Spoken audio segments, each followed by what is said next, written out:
साथियों नमस्कार, मैं आपका मनोज मीणा।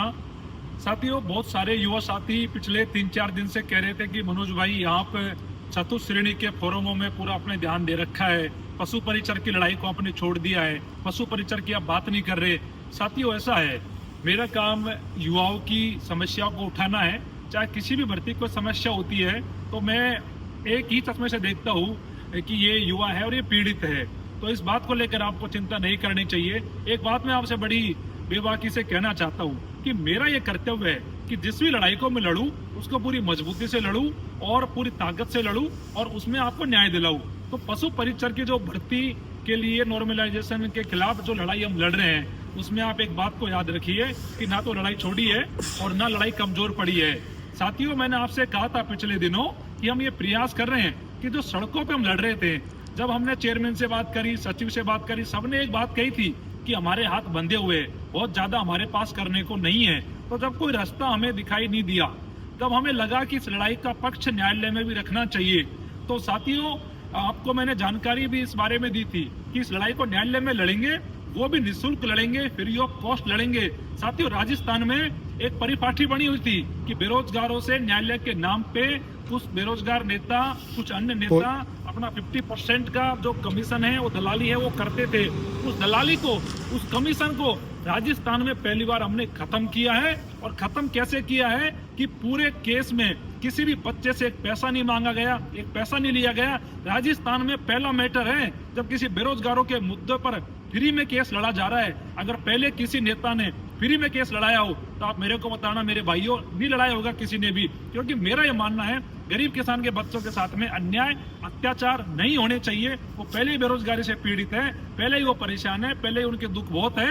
और जिन लोगों ने कोर्ट केस के नाम पे 4-5 साल में बहुत सारे लोगों ने लूटने का काम किया है बेरोजगारों का, उन्होंने बेरोजगारों की हत्या करने का काम किया है। और इस पूरी लड़ाई को हम बदलना चाहते थे और वो हमने ये करके दिखाया है।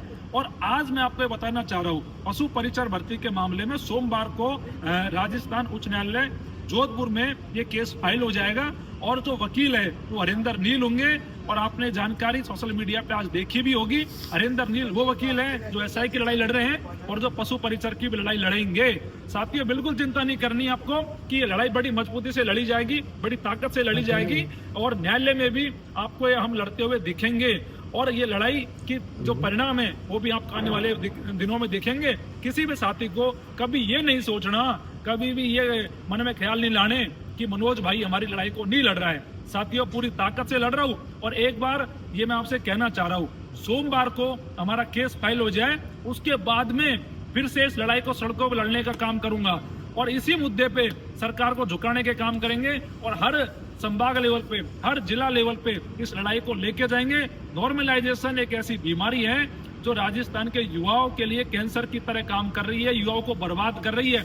नॉर्मलाइजेशन किसी भी भर्ती में नहीं होना चाहिए। एक बात मैं आपसे कह रहा हूँ, जो साथी सुन रहे हैं, कि अभी जो चतुर्थ श्रेणी के जो फॉर्मों की संख्या 22-23 लाख गई है, आप ये मानो कि ये जो एग्जाम है कम से कम 8 शिफ्ट में कराई जाएगी। अगर इसमें भी नॉर्मलाइजेशन हुआ तो बच्चे मारे जाएंगे।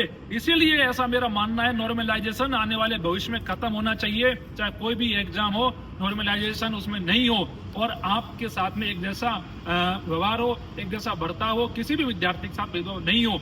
तो साथियों, आपकी जिम्मेदारी है कि भरोसा बनाए रखे, इस लड़ाई के परिणाम निकल के आएंगे।